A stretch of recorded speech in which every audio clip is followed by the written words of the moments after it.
Fala pessoal, beleza? Olha só, hoje, a partir de agora, vamos estudar direito tributário e vamos ver os principais temas para que vocês consigam acertar 4 ou 5 questões na prova de direito tributário do exame de ordem, tá bom?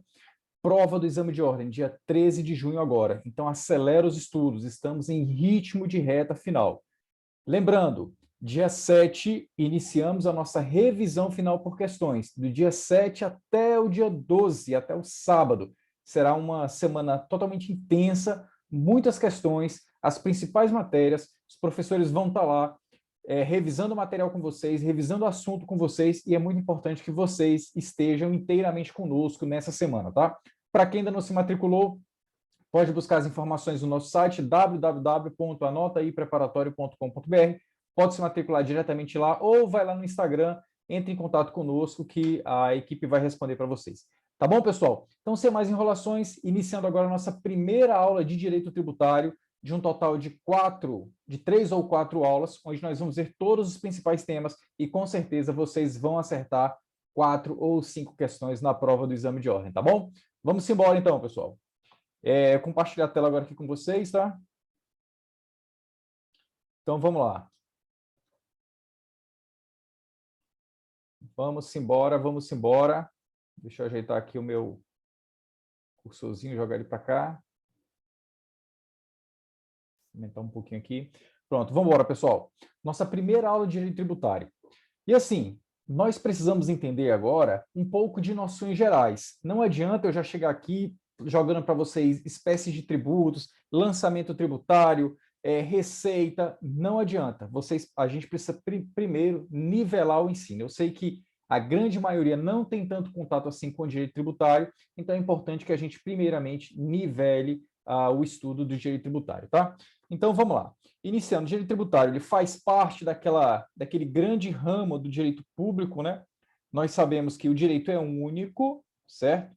O direito, ele é único, mas por uma questão didática, foi se dividido em direito público e direito privado, onde o direito privado a gente engloba direito civil, processo civil, consumidor, empresarial, enfim, uma infinidade de direitos.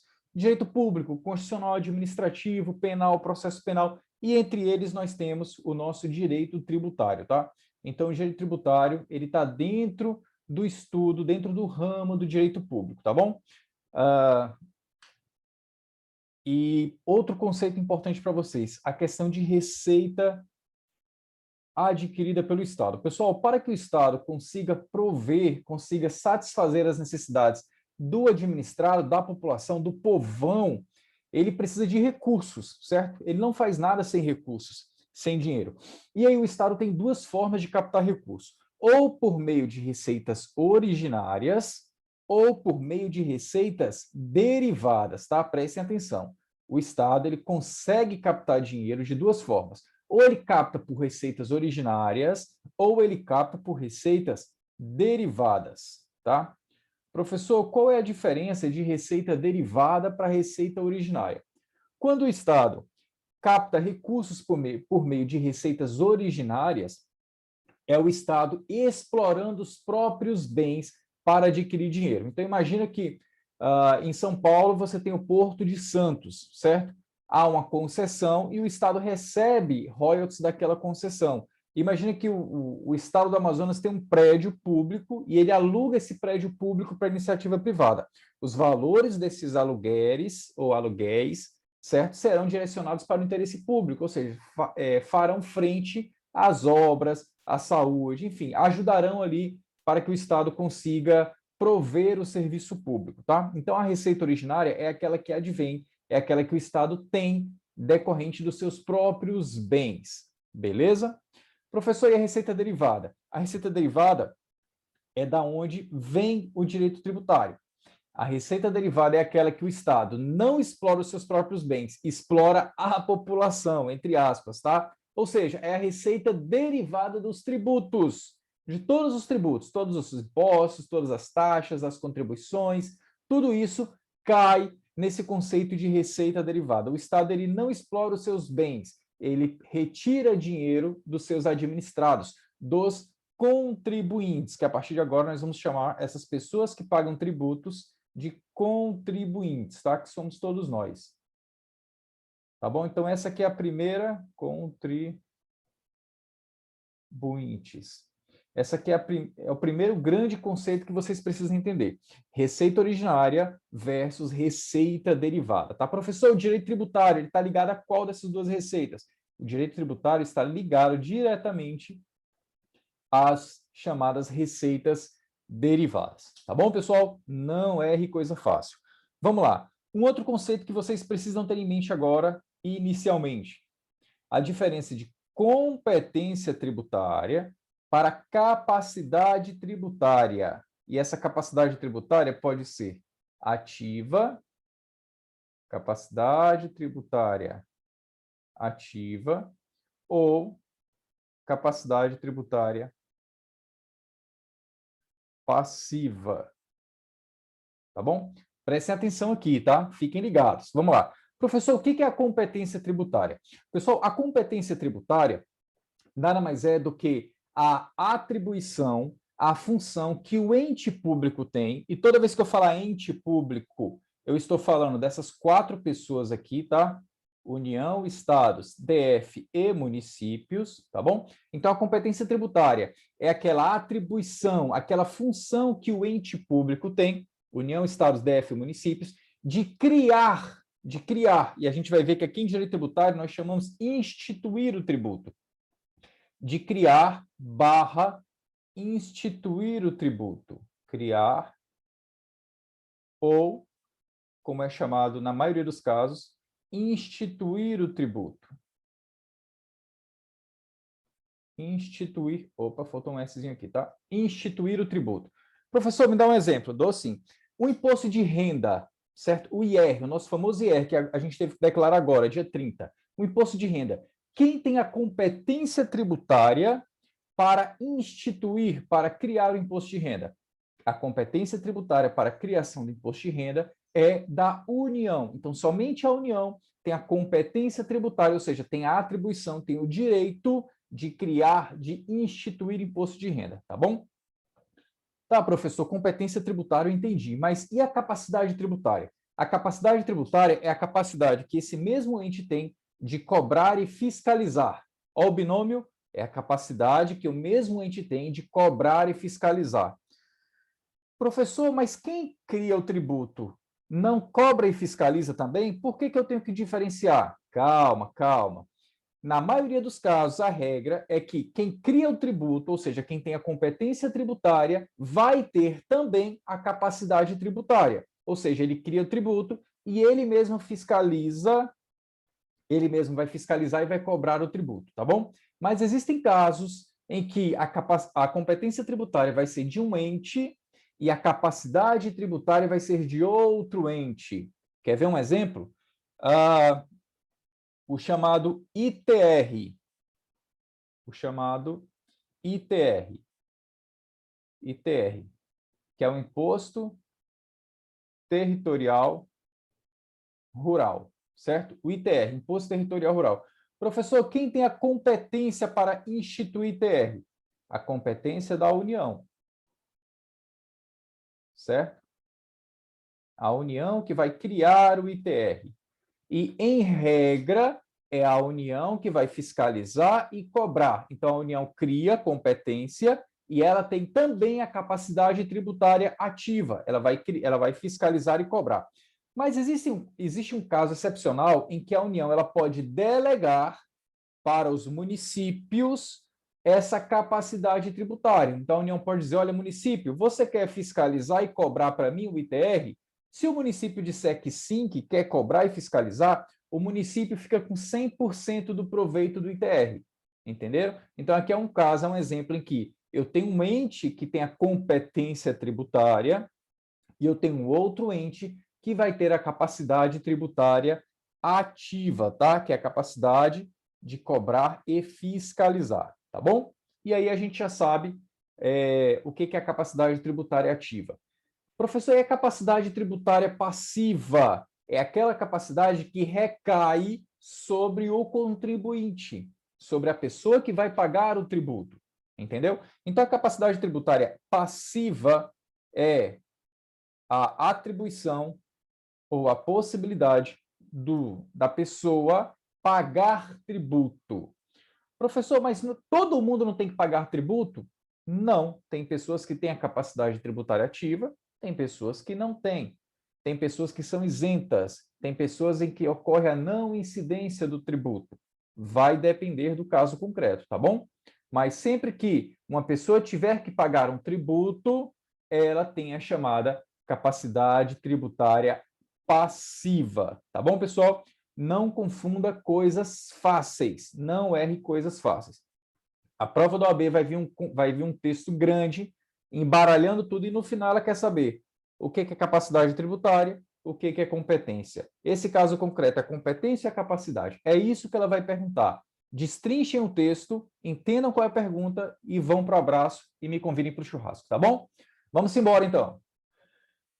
Professor, sistema tributário. Como é que é formado o nosso sistema tributário? Pessoal, o nosso sistema tributário, ele é formado pela Constituição, certo? Onde nós temos as regras gerais de direito tributário.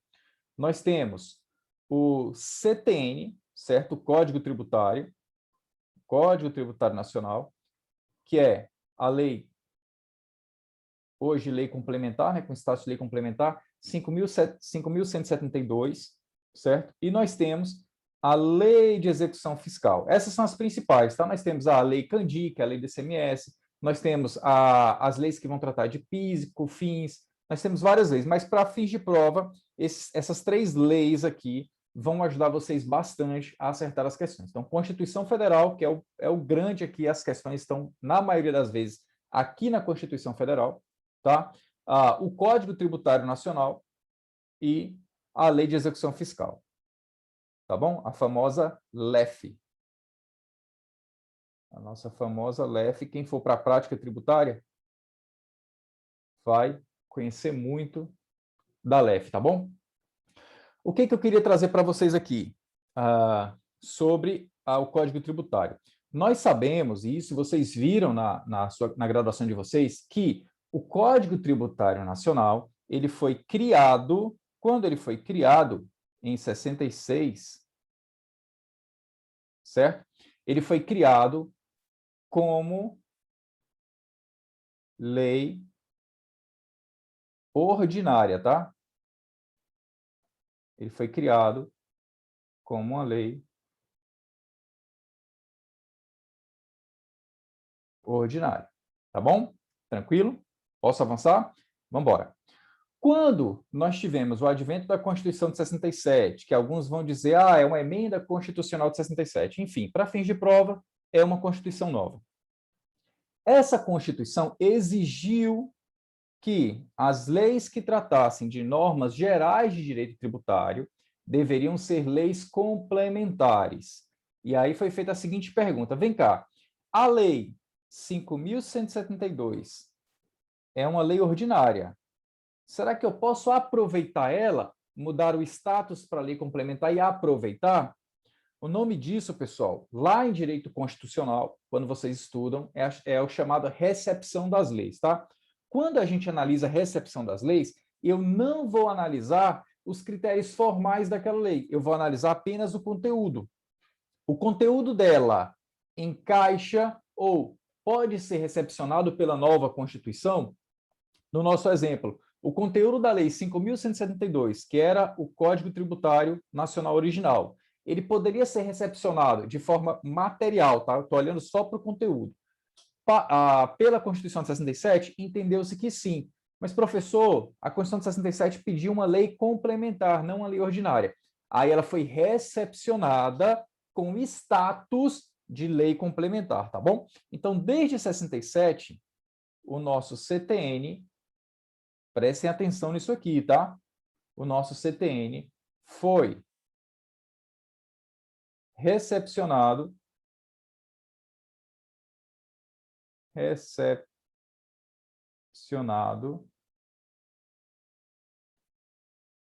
como lei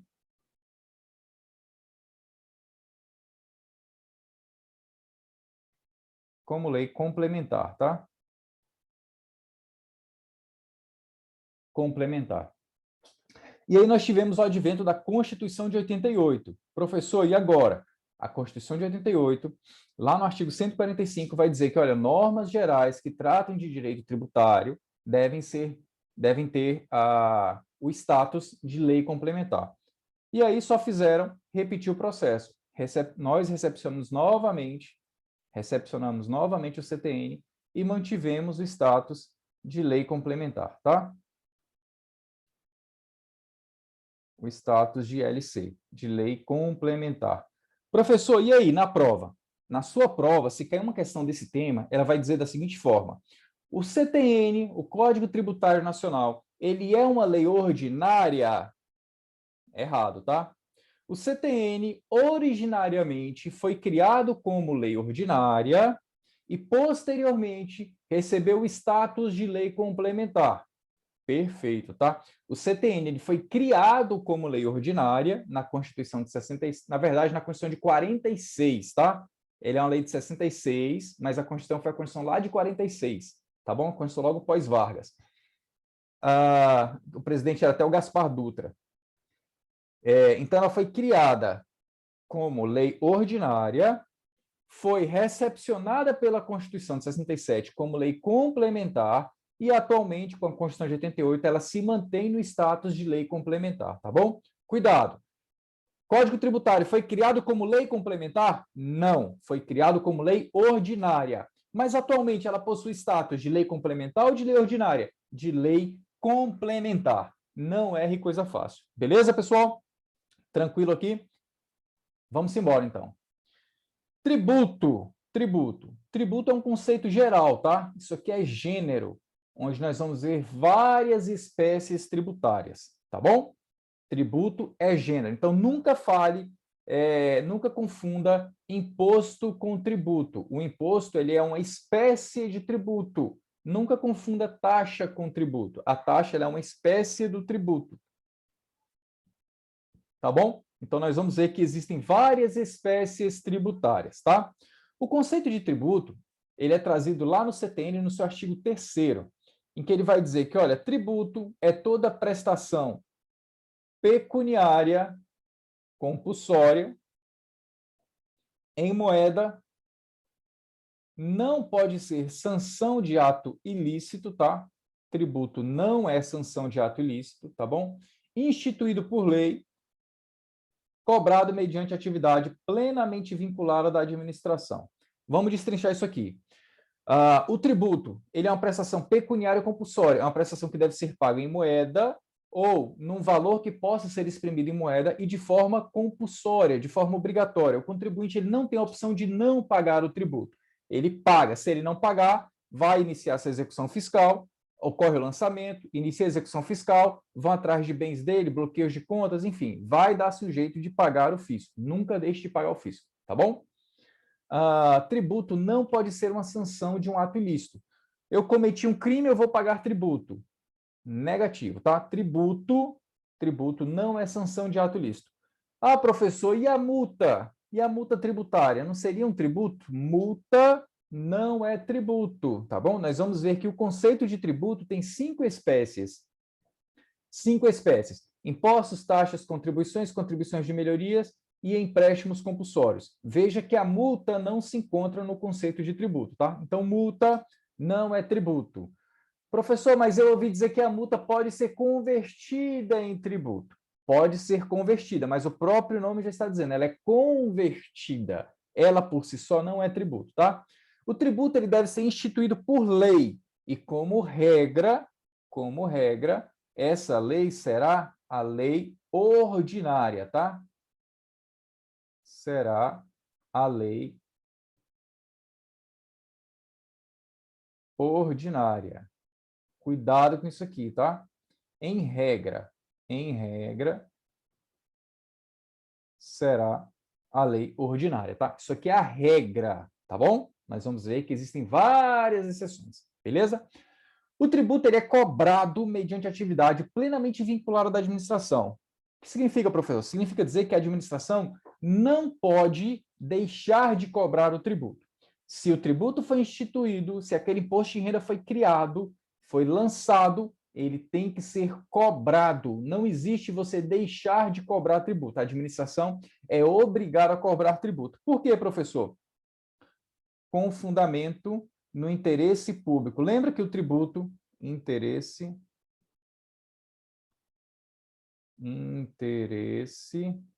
público. Lembra que eu falei para vocês que o tributo, ele faz parte das receitas derivadas do Estado e vão fazer frente às necessidades da população? Então, se o Estado começa a deixar de cobrar o tributo, como é que ele vai dar saúde, educação, asfalto, moradia, água, esgoto, enfim, como é que ele vai prover as necessidades do povo? Ele precisa do dinheiro da receita derivada, ele precisa dos seus tributos, então ele não pode deixar de cobrar tributo. Beleza? Professor, tributo é a mesma coisa que o imposto?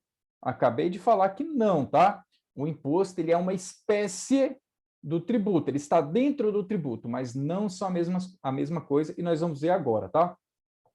Olha só, existem várias correntes sobre essas espécies tributárias, tá?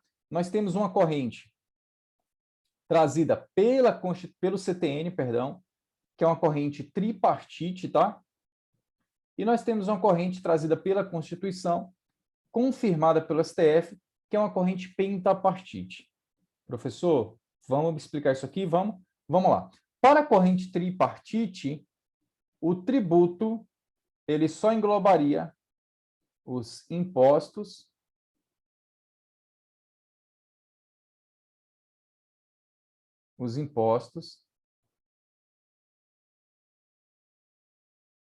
as taxas e as contribuições.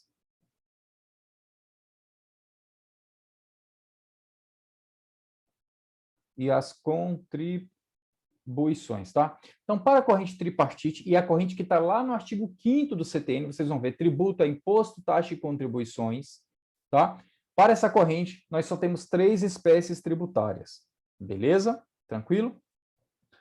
Para a corrente pentapartite, que é a corrente lá da Constituição Federal, e a corrente que o STF defende, nós temos os impostos, nós temos as taxas, nós temos as contribuições,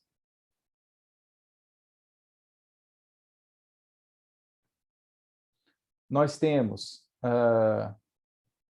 contribuições não, nós temos a contribuição de melhoria, tá? Deixa eu só ajeitar aqui.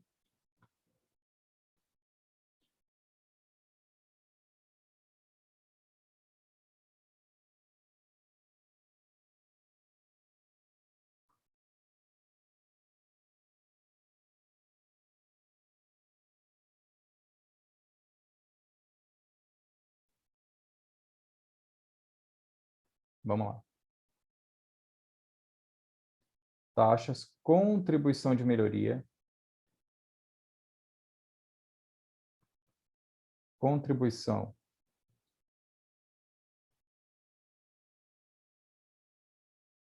de melhoria. Nós temos os empréstimos compulsórios, e nós temos as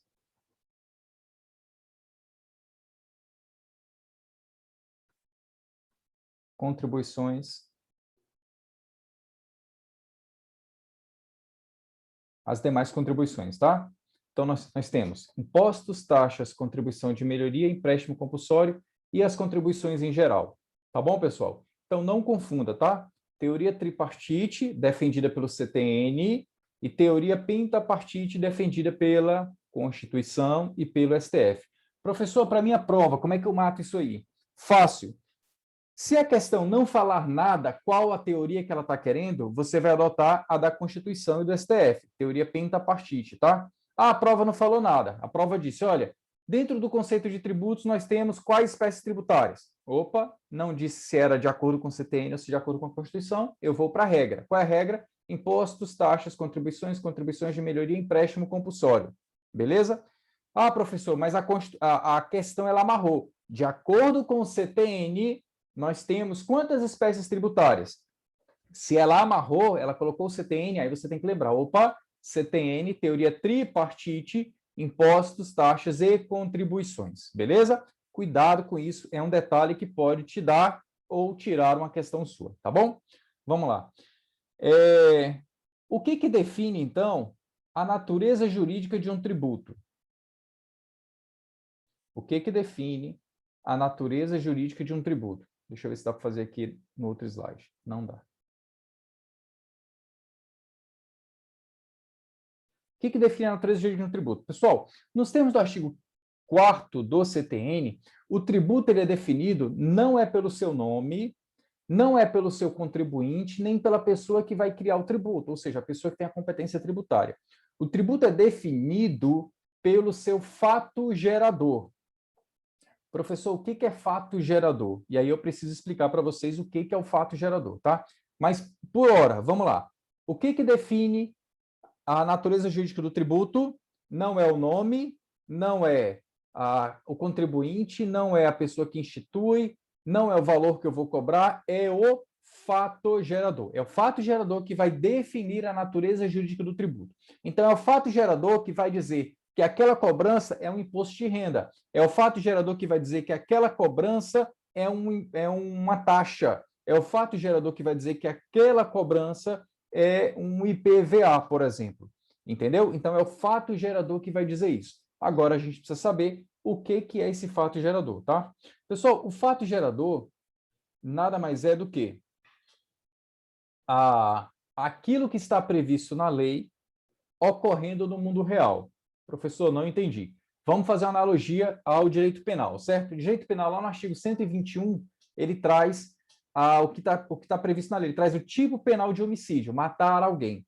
Quando uma pessoa no mundo real mata alguém, ocorre a subsunção, ou seja, a adequação daquilo que aconteceu no mundo real com a norma, certo? Beleza? Ocorreu o que a gente chama de tipicidade. Mudando para o direito tributário, eu tenho o texto da lei. Por exemplo, ser proprietário de veículo automotor é o texto que vai instituir o IPVA. Beleza? Esse texto, lá no direito penal, a gente chama de quê? De tipo penal. No direito tributário, nós vamos chamar ele de hipótese de incidência.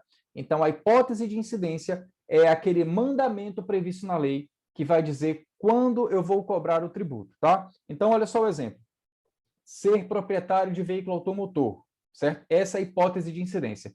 Quando alguém compra um veículo automotor que vira proprietário, a hipótese de incidência se encaixa no mundo real, certo? Aquilo que ele fez no mundo real, ser proprietário, se encaixou perfeitamente na hipótese de incidência. Ocorreu o chamado, então, fato gerador, tá? Então, é esse fenômeno do fato gerador que vai dizer se aquela cobrança é um imposto de renda, é um IPVA, é uma taxa, é uma contribuição de melhoria, enfim, é o fato gerador, né? Isso que acontece no mundo real, adequado à hipótese de incidência, que vai dizer qual é a espécie tributária aplicada ao caso concreto.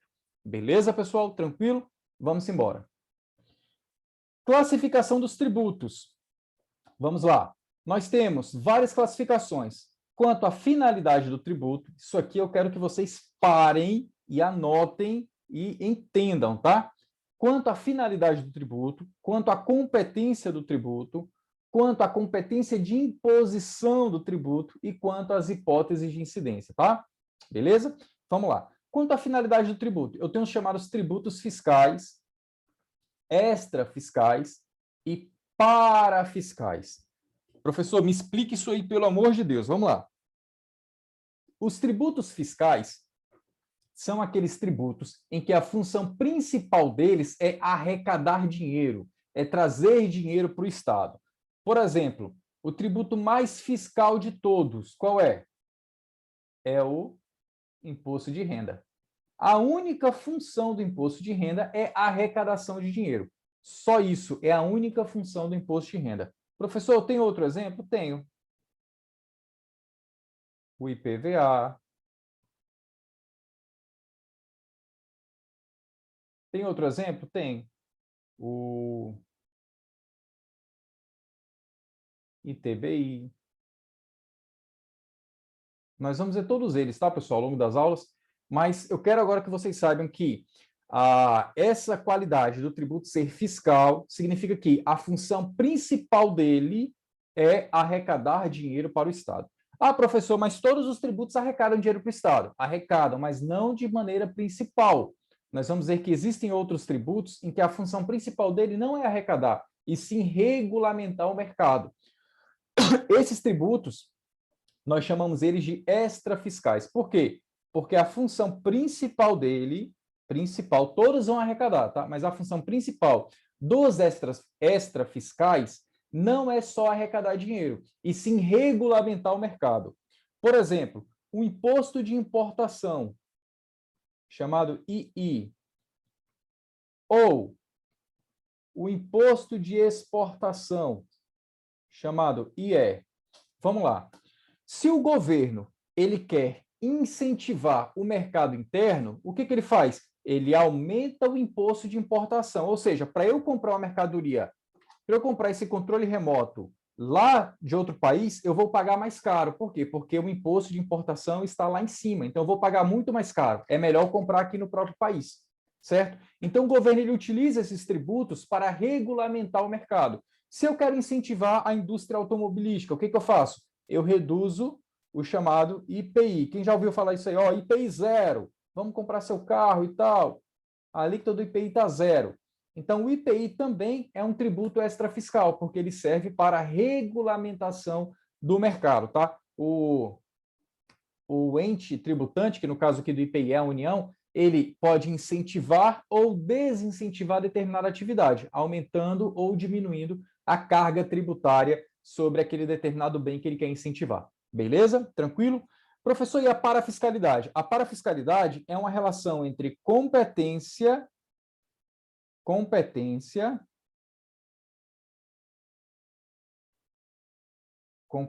tributária versus capacidade tributária. Por isso que era importante vocês saberem um conceito antes, tá?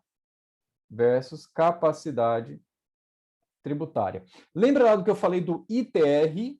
Do ITR, nós temos aqui o ITR, que é o imposto... Vou botar aqui embaixo.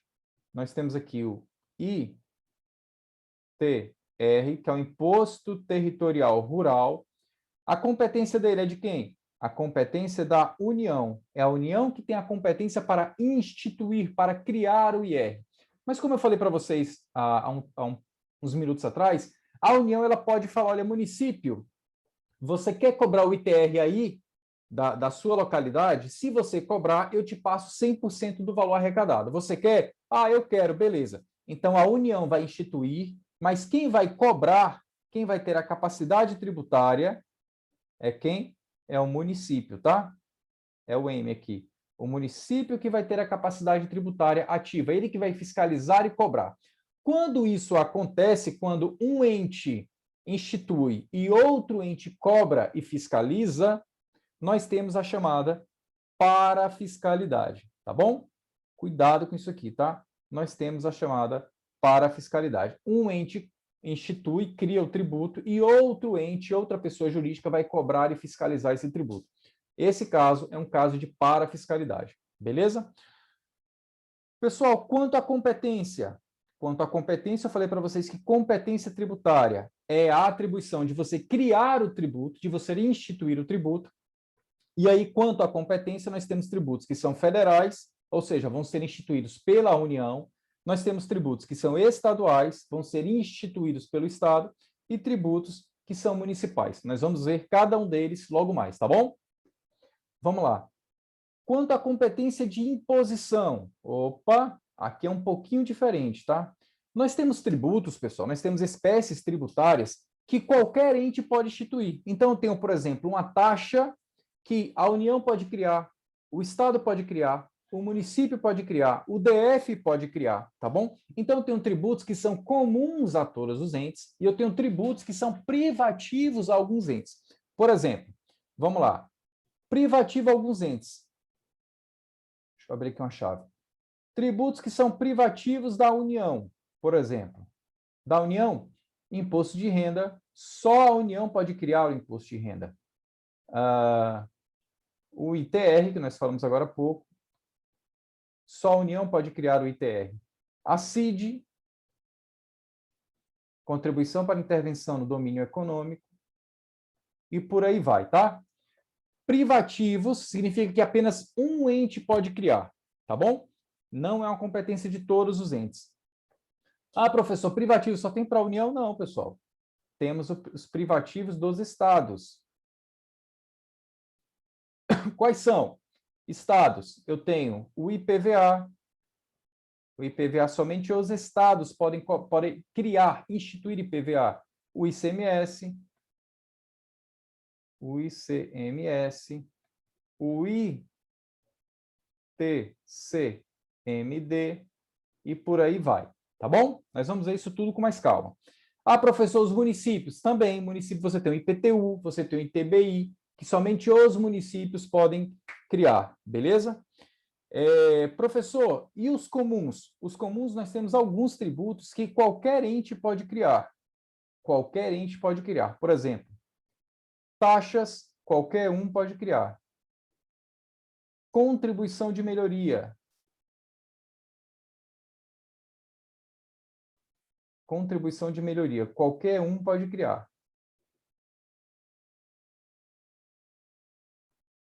E por aí vai. Professor, e os tributos residuais? Os tributos residuais, a primeira informação que você precisa gravar é que eles somente podem ser criados pela União, tá? Os tributos residuais somente serão criados pela União. Beleza? Tributo residual somente será criado pela União. Deixa eu ver aqui quanto tempo a gente tem.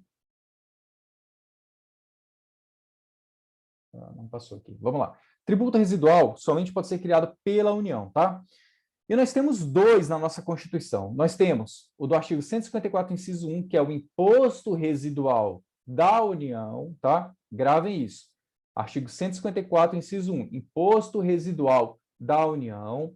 E nós temos o 195, parágrafo 4º, que é a contribuição social residual da União, criada também pela União, tá? Então, nós temos essas três classificações quanto à competência de imposição. Os tributos, eles podem ser privativos, ou seja, cada um no seu quadrado ali, eles podem ser comuns, ou seja, existem algumas espécies tributárias em que qualquer ente pode criá-las, e nós temos os residuais, que eu acabei de falar, eles só cabem para a União. E são dois, imposto residual da União e contribuição social residual, tá bom? Não caiam nessa pegadinha.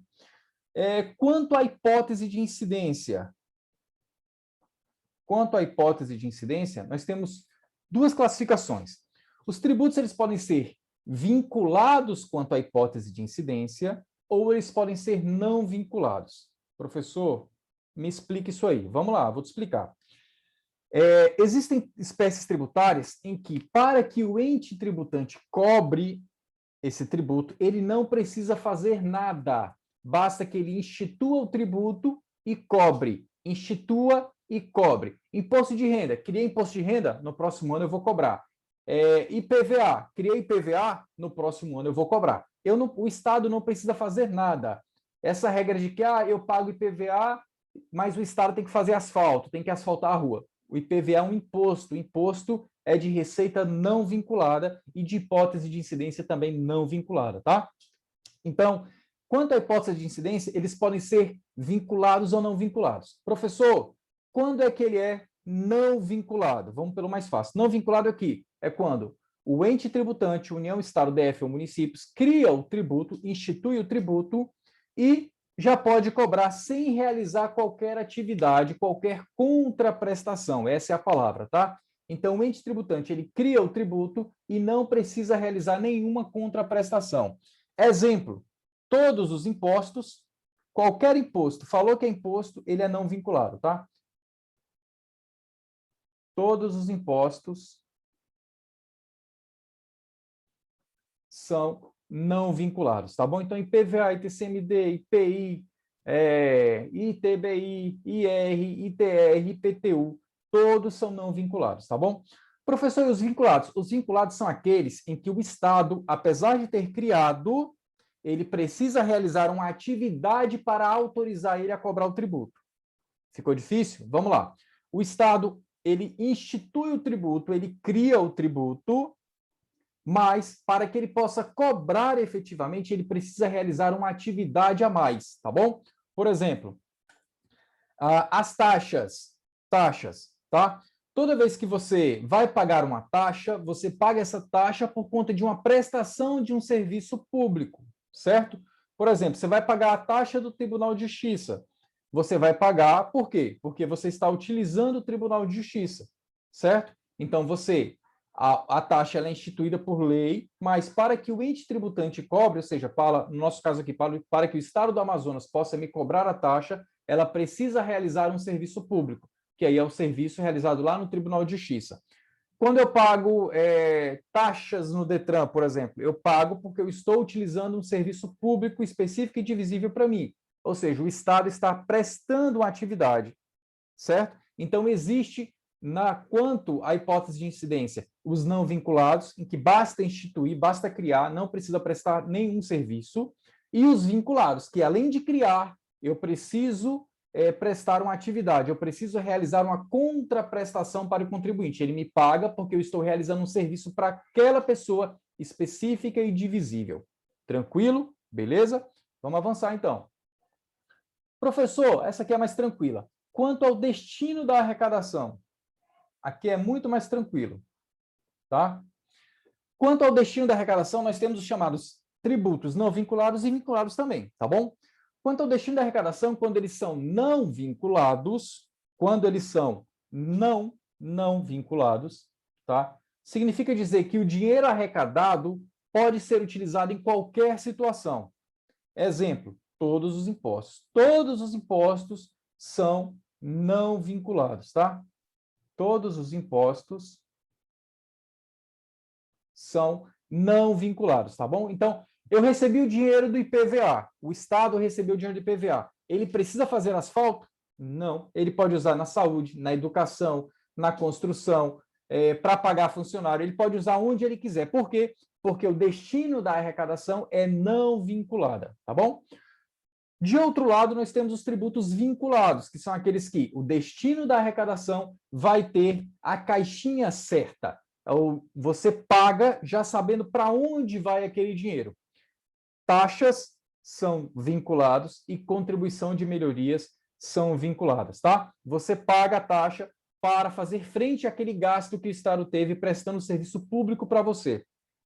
Você paga a contribuição de melhoria para fazer frente àquela obra que o Estado fez na sua localização que decorreu de valorização imobiliária, tá? Nós vamos ver eles um pouco mais para frente de forma bem detalhada. Por hora, saiba, quanto ao destino da arrecadação, vinculados, você sabe para onde o dinheiro está indo. Não vinculados, o dinheiro pode ser utilizado em qualquer situação. Beleza? Quanto à possibilidade de repercussão, essa aqui é interessante, tá? Quanto à possibilidade de repercussão no encargo econômico e financeiro. Pessoal, aqui nós temos duas espécies. Duas classificações, perdão. Os chamados tributos diretos e os chamados tributos indiretos, tá? Tributos diretos e tributos indiretos. O que são tributos diretos? Os tributos diretos são aqueles que o ente tributante, imagina que o IPI, vou pegar um exemplo aqui do IPI para ficar mais claro.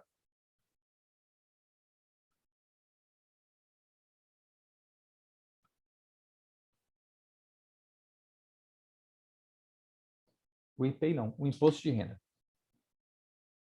O IPI é indireto.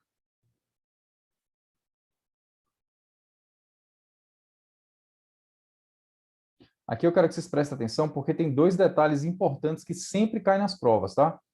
Então, fiquem ligados aqui.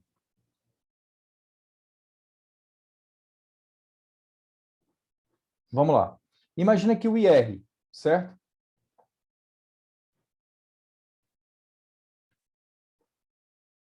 Esse IR pareceu um T, mas tá bom. O IR.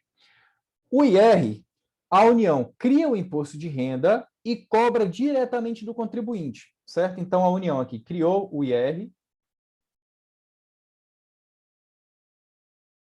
a União criou o imposto de renda e cobrou diretamente do contribuinte A, certo? Esse contribuinte A, ele vai poder repassar esse custo que ele teve com o imposto de renda para outra pessoa?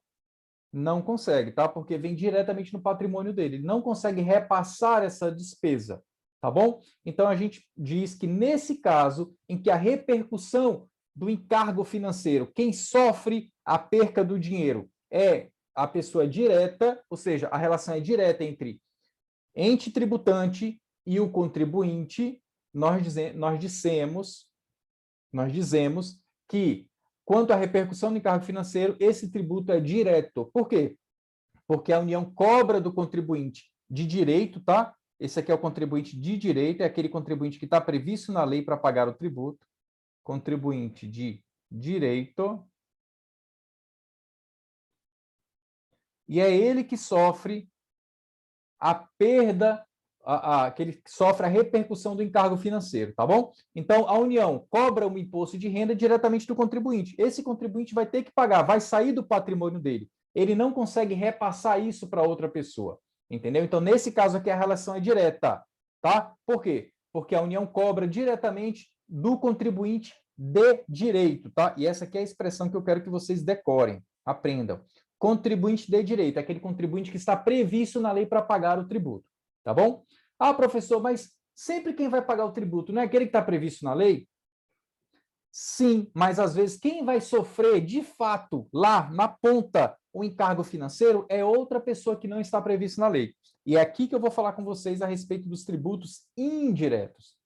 Os tributos indiretos são aqueles em que, apesar de ter um contribuinte formal, ou seja, um contribuinte de direito previsto na lei que vai pagar o tributo, ele consegue repassar o encargo financeiro para terceiro. E quem sofre no final da ponta, no final da cadeia, é aquele terceiro que não está previsto na lei, mas é ele que no final vai pagar o tributo. Olha só, imagina aqui o exemplo do IPI, certo?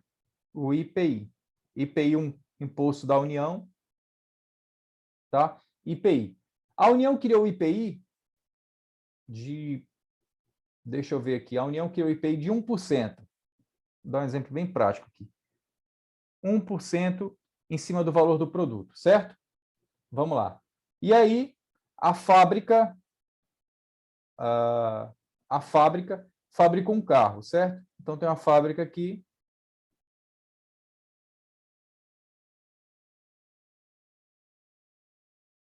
A fábrica, que é o contribuinte de direito, tá? O IPI é o imposto sobre produção industrial, certo? A fábrica é o contribuinte de direito, é aquele que está previsto na lei para pagar o tributo, e ela fabrica um veículo e vende esse veículo para a concessionária por R$ 10.000, para ficar um número redondo, tá? Vende esse veículo para a concessionária por R$ 10.000.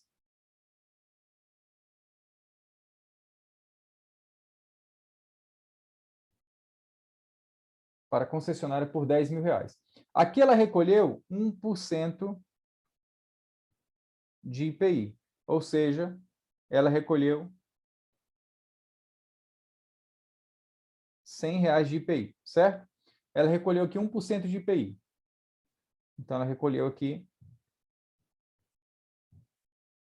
100 de IPI, certo? A concessionária, por sua vez, vende o veículo para o consumidor.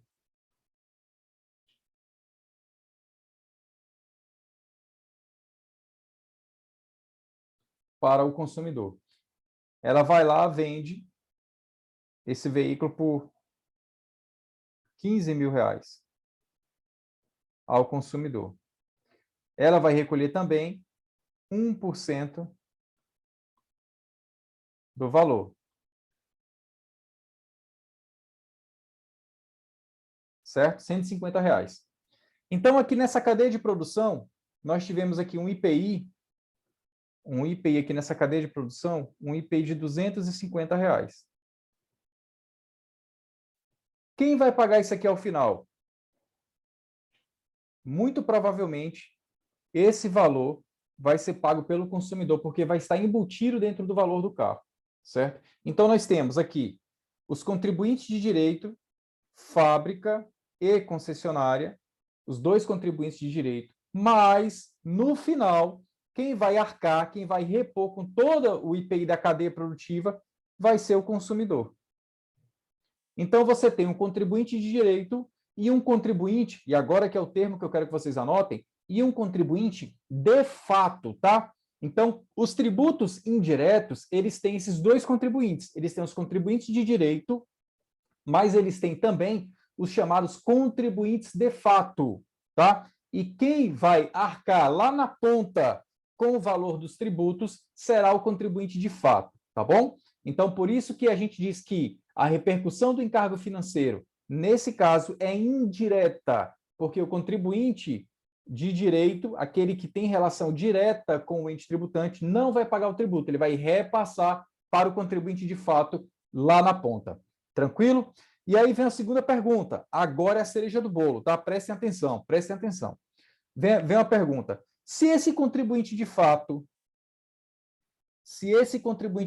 aqui, ele verifica que ele pagou mais tributo do que deveria pagar, ele pode entrar com ação de ressarcimento tributário para reaver os valores? Será que ele poderia? Será que ele tem legitimidade para entrar com essa ação? Não tem, tá? Se esse contribuinte de fato verificar que pagou mais tributos do que deveria pagar, ele não tem legitimidade para entrar com ação pedindo ressarcimento, a devolução daqueles valores que ele pagou a mais, tá? Salvo uma única exceção, e é essa exceção que vai cair na prova de vocês, tá? Salvo uma única exceção. Quando estivermos falando de concessionária de energia elétrica, então eu, consumidor de energia elétrica, verifico que na minha fatura veio uma COSIP, que é a contribuição para a iluminação pública, contribuição social para a iluminação pública, ou eu estou pagando qualquer outro tributo a mais, o ICMS está calculado errado, eu verifico, enfim, que eu estou pagando tributo a mais. Nesse caso específico, e somente nesse, tá?